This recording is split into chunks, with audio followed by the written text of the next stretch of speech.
Hey everyone, welcome back to Hoopers Nation, your top destination for NBA basketball content.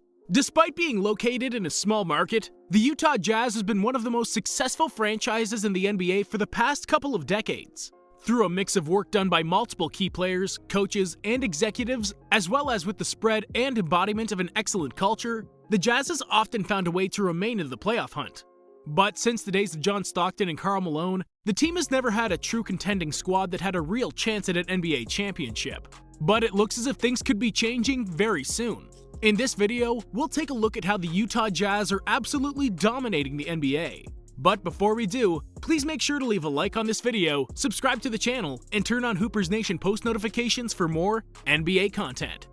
At the time this video is being recorded, the Utah Jazz possess the best record in the Western Conference and in the entire NBA as well. Yes, better than the Lakers and the Clippers, better than the Bucks and the Nets. What's interesting is that very few people have even batted an eye. Their current 18-5 record is on pace to reach 56-16 this season, or 64 wins if they were playing a full 82-game season. And you may think this great record early on in the season might be a byproduct of a weak schedule. But the Jazz actually hold quality wins over the likes of the Clippers, the Bucks, the Nuggets, and the Dallas Mavericks twice. Starting on the night of January 8th, Utah went on an 11-game winning streak that was recently ended by the Nuggets in the team's second meeting. But the Jazz is still 14-1 through their last 15 games. Impressive, right? This is indeed impressive to many given the multiple questions that arose surrounding the Jazz franchise after they gave up a 3-1 lead in the first round of last year's bubble NBA playoffs.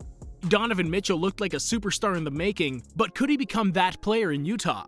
Rudy Gobert is a great rim protector and one of the best defenders in the league, but can he survive when it matters most, in the NBA playoffs? And is he worth the $205 million Supermax contract the team gave him in the offseason? Could Mike Conley consistently perform in his former All-Star fashion ever again? Is this supporting cast good enough to create a contender? It's funny because all of these questions have been answered, at least to some extent, 1/3 into the 2020-21 regular season. Despite some mild struggles and inconsistencies to kick off the season, Donovan Mitchell is still playing at an all-star level, averaging 23 points and a career-high 4.6 assists, while shooting 40.7% on 8.4 three-point attempts per game, both of which are also far and away career-best marks. Rudy Gobert, the $205 million man, has had very similar numbers to his All-Star season from last year. What's most impressive is the fact that other than scoring, Gobert is posting career-high or near career-high numbers across the board while averaging less than 30 minutes a night. In comparison, he played 34.3 minutes per game last year, which was his best season as a pro. Mike Conley's reemerged from the shadows and is quietly having his best season since the 2016-2017 campaign, and is currently up to 16.5 points and 6 assists per game on 44.6% shooting from the field and 40.3% from three. Watching Conley be this productive is particularly exciting considering he plays alongside one of the highest usage guards in the entire NBA. Meanwhile, Conley's usage has regressed and is middle of the pack relative to other point guards, which only supports the fact he's making the best out of every opportunity he has with the ball in his hands. Mitchell is obviously the team's leading scorer, but without looking it up, try and guess who is the second leading scorer for the Jazz. You have 5 seconds, so hurry. 5, 4, 3, 2, 1. Did you say Mike Conley, or Rudy Gobert, or Bojan Bogdanovic? More on him later, by the way. All of these are wrong. And we bet you'd never guess who it was. Jordan Clarkson. The former second-rounder was never supposed to amount to much, but his transition into one of the league's elite bench scorers has been incredible. No other bench player is averaging more points than Clarkson's 17.7 points. He's shooting 47% from the field and 39% from three and became the spark plug that Utah's second unit desperately needed. Clarkson is leading the Jazz's bench alongside Joe Ingles, who has seamlessly made a transition into another lethal off-the-bench scorer with the return of Bojan Bogdanovic. Ingles has sustained similar scoring numbers and hasn't had to sacrifice any of his shots, but it's how he's increased his efficiency that's allowed him to remain as important despite seeing less minutes. After fully recovering from wrist surgery, Bogdanovic is back in the Jazz's starting lineup. The Bosnian scoring machine was having the best season of his career, averaging over 20 points per game before suffering a wrist injury that cost him last year's NBA playoffs. Had Bogdanovic remained healthy last year, maybe the Jazz would have made some bigger waves in the bubble. The good news is Bojan is healthy now, while everybody in Utah is playing their best basketball. The unsung hero behind this well-oiled machine is Quinn Snyder, the Utah Jazz's head coach. He's been the Jazz's bench leader for almost 7 years now, and is actually tied at 6th with Steve Kerr in the list of active longest-tenured head coaches. Judging by his tenure in Salt Lake City, you can notice Snyder isn't a big fan of roster turnover. Today, you can see a mix of many of the building blocks from the last couple of years and fresh homegrown talent. There are other, more impatient teams like the Oklahoma City Thunder, who briefly experimented with the partnership of two big-name stars in Russell Westbrook and Paul George, before deciding to break the core up and head in a different direction. The LA Clippers also did it a couple of years ago, after a myriad of first and second round exits led by their Lob City Big Three of Chris Paul, Blake Griffin, and DeAndre Jordan. Much like those Thunder and Clippers teams, the Jazz have had a very similar roster and the exact same core for the last couple of years, and suffered from multiple first and second round defeats. But unlike them, they're banking heavily on continuity instead of looking to a more desperate move.